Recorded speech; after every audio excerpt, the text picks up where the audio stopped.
दोस्तों हैटिक का जो टॉपलाइन 22 है स्लाइडिंग सिस्टम, उसके ऊपर हम बात करेंगे। तो हमारी जो कैबिनेट कैसे बनानी है उस पर बता देता हूं मैं। तो हमारी जो भी डेप्थ होती है उस डेप्थ के अनुसार हमारी लेफ्ट साइड और बॉटम सेम साइज का होगा डेप्थ के अकॉर्डिंग 500।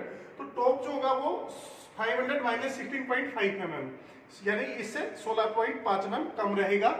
वर्टिकल पीस जो भी वर्टिकल पार्टीशन है वो टॉप और इसकी गहराई सेम आप रख सकते हो। राइट साइड आपकी एक्स्ट्रा आएगी 2 डोर के अंदर। अगर आपके दरवाजे की मोटाई 21 mm है तो ये आपका 29 mm एक्स्ट्रा रहेगा।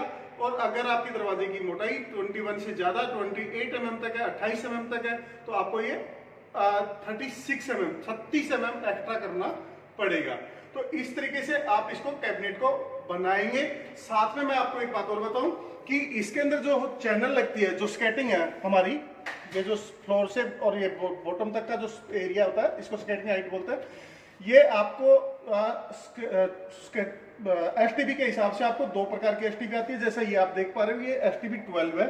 इसके लिए आपको 95 mm का हाइट रखना पड़ेगा और 28 mm गहरा यहाँ पे एक लकड़ी लगाना पड़ेगा ताकि चैनल आपका फिक्स हो सके।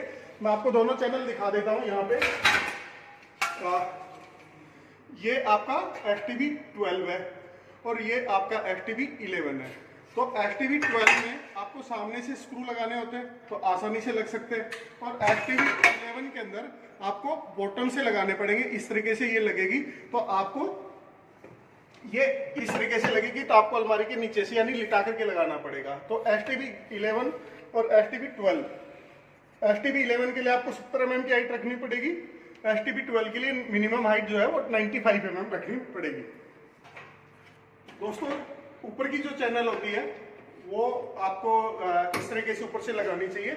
और साथ में मेरी आपसे रिक्वेस्ट है कि स्क्रू जो है इसके ऊपर से ही लगाने चाहिए, सामने से स्क्रू नहीं लगाने चाहिए।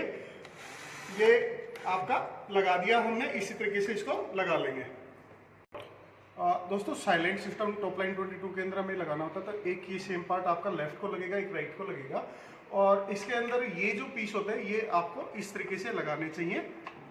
ये रहा, एक पीस आपका लेफ्ट को लगेगा, एक आपका राइट को लगेगा। सॉरी,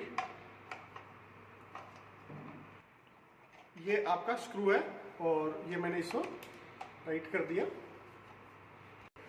दोस्तों, ये मैंने दोनों तरफ के ब्रैकेट इस पे लगा लिए और ये इसका स्टॉपर है जो यहाँ पे लगेगा।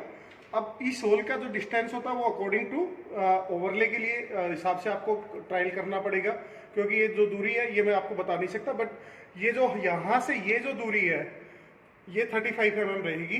साथ में इस होल से इस होल की दूरी जो है वो 230 mm रहेगी। तो हमें जो मेन ध्यान रखना है वो 35 mm का रखना है। ये 35 और ये भी 35, ये जरूरी है, बहुत ज्यादा जरूरी है कि 35 mm 35 mm ही आपको रखना है, ना कम ना ज्यादा। और दूसरी बात ये थी दोस्तों, मैंने ये साइलेंट सिस्टम यहाँ पे लगा दिया, ये लगा दिया। और मेरा आपसे एक बात था कि ये जो स्क्रू का जो हेड है ये बिल्कुल फ्लश होना चाहिए, इससे बिल्कुल भी बाहर नहीं रहना चाहिए। अगर ये बाहर रहेगा तो व्हील को डैमेज कर सकता है। तो हमें जो भी स्क्रू लगाएंगे, ये लगाया तो फ्लश हो गया। और ये स्टॉपर है, ये भी लगाना हमें जरूरी है ताकि व्हील आपका आकर के यहाँ पे रुक जाए, इससे ज़्यादा एक्स्ट्रा ना जाए। दोस्तों, ये मैंने साइलेंट चैनल भी लगा दिया, साइलेंट सिस्टम भी लगा दिया बोथ साइड का। और अब मेरे को शटर तैयार करना है। तो मेरे को शटर तैयार करने के लिए मुझे ध्यान रखना पड़ेगा, एसटीबी के हिसाब से आपको अलग अलग करना पड़ेगा कि मुझे टॉप से लेकर के, यहाँ से लेकर के, और मैं बॉटम की तरफ जा रहा हूँ। जो मैंने अभी ये एसटीबी 12 लगाई है, तो इस लेवल से जहाँ से मेरा बॉटम खत्म हो रहा है वहाँ से 50 mm ज़्यादा लेना पड़ेगा दरवाजा टॉप से, और जहां पे भी बॉटम खत्म हो रहा है वहां से 50 mm एक्स्ट्रा लेना पड़ेगा दरवाजे की हाइट। और एसटीबी अगर मैं 11 लगा रहा हूं तो मुझे 24 mm एक्स्ट्रा लेना पड़ेगा। तो ये इस तरीके से हम दरवाजे की हाइट, मेरे लिए बहुत जरूरी है कि इसी तरीके से हम मेजर करेंगे। विड्थ में आप जितना भी आपको सेंटर में ओवरले करना है उतना कर सकते हो, यानी आपका अलमारी का वार्डरोब का आउटर टू आउटर साइज, बाहर से बाहर का जो भी साइज रहेगा, उसके बाद आप इसको डिवाइड बाई 2 कर देंगे और जितना आपको ओवरले करना है उसको आप ऐड कर देंगे। तो विड्थ में तो मेरे को बहुत ज़्यादा 5 mm 10 mm कम ज़्यादा भी रहेगा तो भी चल जाएगा लकड़ी के दरवाजों में, लेकिन हाइट में मेरे को बिल्कुल एग्जैक्ट बनाना पड़ेगा तभी मेरी फिटिंग लगेगी। दोस्तों ये मैंने शटर बना लिया और आपसे एक बात और करनी थी आपसे कि चाहे 2 डोर हो या 3 डोर हो और चाहे एल्युमिनियम हो चाहे लकड़ी हो, हमें दरवाजे 2 डोर के भी सेम साइज के बनेंगे और लकड़ी के दरवाजे भी सेम साइज के बनेंगे।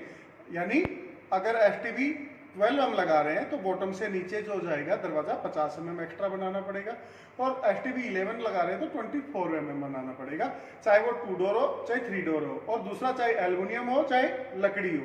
तीसरी बात ये थी कि चाहे एल्युमिनियम के पल्ले पे आप फिटिंग लगा रहे हो चाहे लकड़ी के दरवाजे के ऊपर आप फिटिंग लगा रहे हो, वो तरीका भी सेम है। जैसे कि मेरे को हाइट में 11.2 mm लेना है और साइड से मुझे 44 mm लेना है, तो इसी तरीके से मैं यहाँ पे निशान लगा रहा हूँ। और ये मैंने लगा दिया आपका 11.2 mm और साइड से मैंने लगा दिया आपका 44 mm।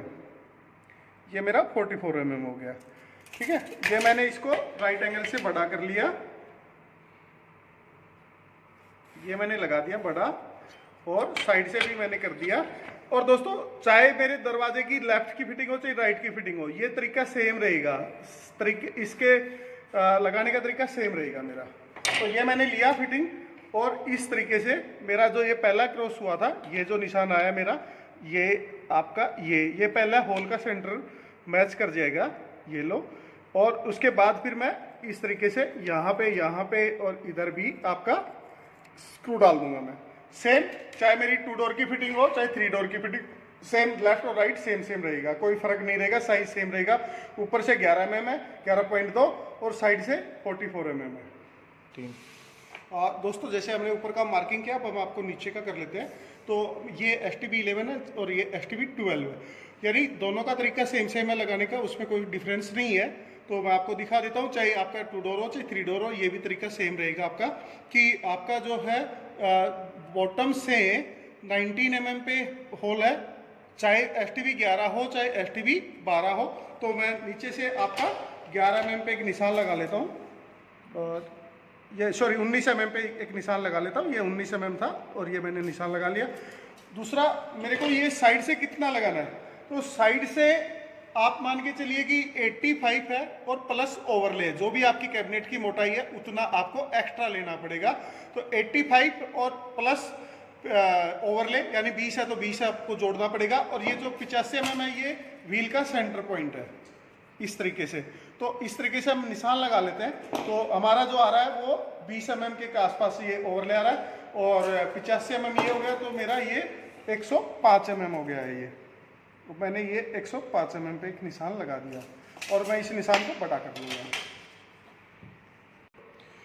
दोस्तों जैसे कि मैंने आपको बताया था, वो साइड से मेरा 20 mm ओवरले करना था, तो मैंने 105 mm पे लगा लिया, ये मेरा सेंटर आ गया। और जो मेरा 19 mm मैंने लिया था, ये आपका होल का सेंटर आ गया। ये इस तरीके से मैंने इसको मार्क कर लिया और अब मैं इसको फिक्स कर दूंगा। चाहे 2 डोर हो चाहे 3 डोर हो, आपका ये भी रहेगा तो भी आपका सेम रहेगा, इसमें भी आपको कोई फर्क नहीं लगेगा। इस तरीके करो, ये आपका तीसरे डोर के लिए या दूसरे डोर जो बाहर की तरफ रहेगा, उस डोर को लगाने के लिए भी आपका ये साइज 19 mm ही रहेगा, होल का सेंटर। और साइड से आपका वही ओवरले प्लस 85 रहेगा इस फिटिंग का सेंटर।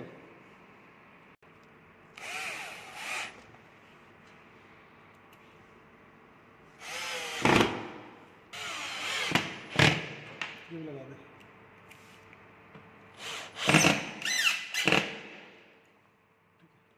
हमने लगा लिए, ये इसका लॉक है।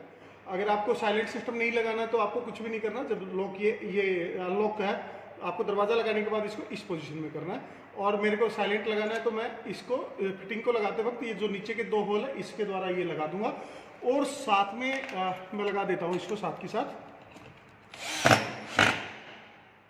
दोस्तों कुछ काम हमने पहले कर लिया था ताकि मेरा टाइम कम लगे, वीडियो छोटा बने। और ये पार्ट मैं लगाऊंगा, लेकिन ये दरवाज़ा उसमें कैबिनेट में लगाने के बाद लगाऊंगा मैं।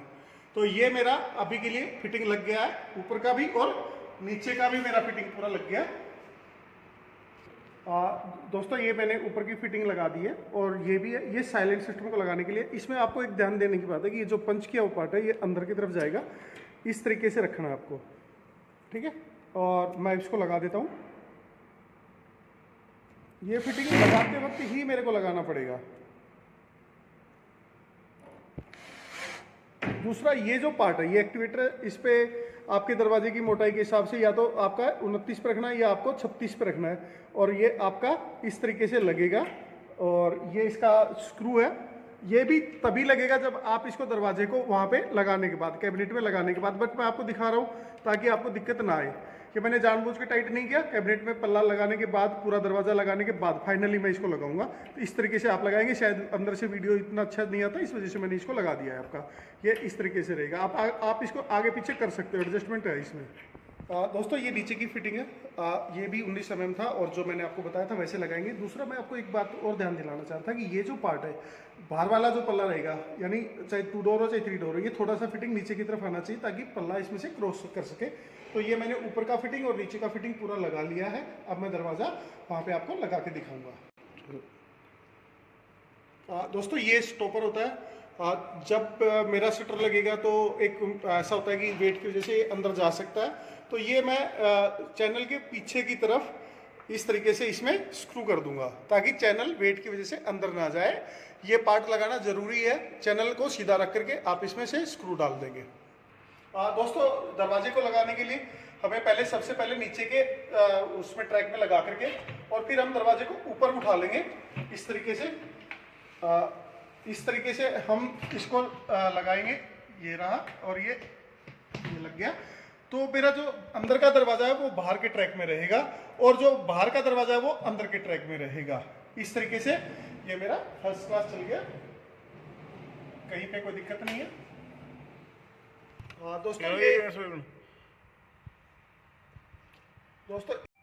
दोस्तों ये लॉक है, अगर मेरे को जब ये साइलेंट सिस्टम नहीं लगाना है तो मुझे ये लॉक को इसी पोजीशन में रखना पड़ेगा और फिर मैं ये लगा दूंगा, इस तरीके से कर दूंगा मैं, ठीक है। दूसरा साइलेंट सिस्टम को जो पार्ट था वो अभी हम लगा करके आपको दिखा रहे हैं, इस तरीके से स्क्रू के द्वारा लगेगा। करूँ? चलो सर। बाहर का दरवाज़ा मैं आपको लगा करके दिखा देता हूँ। इस तरीके से पहले इसको नीचे से लगाएंगे हम और फिर ऊपर की तरफ आएंगे और ऊपर आकर के इस तरीके से हम इस पर रख देंगे अंदर के ग्रुप में, और एक बार हम चला करके देख लेते हैं इसको। हाँ जी, ये ठीक है। ये दोस्तों ये बाहर के दरवाजे का जो पार्ट मैंने आपको लगाया था वो लगा करके आपको दिखा देते हैं। अब दरवाज़ा क्योंकि हम अलमारी में लगा चुके हैं तो इस तरीके से हमें इसको रख करके हमें टाइट करना है। आपने पहले लगा दिया तो ये दरवाज़ा चैनल के ऊपर हैंग नहीं होगा। दोस्तों हमने ये दोनों दरवाजे लगा लिए और मेरा ये फर्स्ट क्लास चल रहा है दरवाज़ा। साइलेंट सिस्टम काम कर रहा है प्रॉपरली दोनों तरफ से, दोनों दरवाजों के लिए। कोई आसानी से आराम से एक दरवाज़ा हैंग हो जाता है। साथ में मैं आपको ये बता दूं कि बाहर के दरवाजे के ये लॉक है, इसको जब आपका वार्डरोब फाइनल हो जाए, आपको नहीं उतारना, तो इसको आप अंदर की तरफ प्रेस कर देंगे दोनों तरफ से। और अगर आपको ये निकालना है दरवाज़ा तो आप इसको वापिस इस तरीके से वापस इसको बाहर की तरफ करेंगे, क्लिक की आवाज आएगी। जब आपको लॉक करना है तो अंदर की तरफ करेंगे और अनलॉक करना है तो आप इसको बाहर की तरफ करेंगे।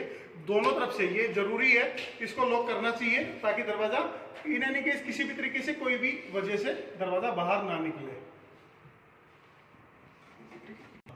दोस्तों ये नीचे का स्टॉपर है, क्योंकि बाहर का पल्ला नीचे के ग्रुप में था, स्लॉट में था, तो ये नीचे इस तरीके से आप इसमें डाल करके स्क्रू लगा देंगे। और राइट साइड का जो लेफ्ट साइड का जो पल्ला था उसमें ऊपर वाले ग्रुप में इस तरीके से बैक साइड में, ये हम आपको सिर्फ लगा करके दिखा रहे हैं कि इसमें रहेगा नीचे के दरवाजे का और बाहर के दरवाजे का रहेगा नीचे वाले में। दोस्तों ये हमारा कंप्लीट हो गया वार्डरोब। और मेरी आपसे एक रिक्वेस्ट है कि जब एल्युमिनियम फ्रेम आप लें तो जो एल्युमिनियम फ्रेम की मार्केट के अंदर बहुत सारी विड्थ आती है, 45 mm आती है, 55 mm भी आती है। तो अगर आप टॉप लाइन 22 लगा रहे हैं तो 55 mm का विड्थ का ही लेना चाहिए, अदरवाइज तो आपको ओवरले नहीं करेगा दरवाजा और आपका स्टैंडर्ड नहीं मैच होगा जिस हिसाब से भी फिटिंग लगानी चाहिए। तो हमारा ये कंप्लीट हो गया टॉप लाइन 22, बहुत ही आसानी से आराम से साइलेंट सिस्टम काम कर रहा है, कोई first class top line 22। Thank you.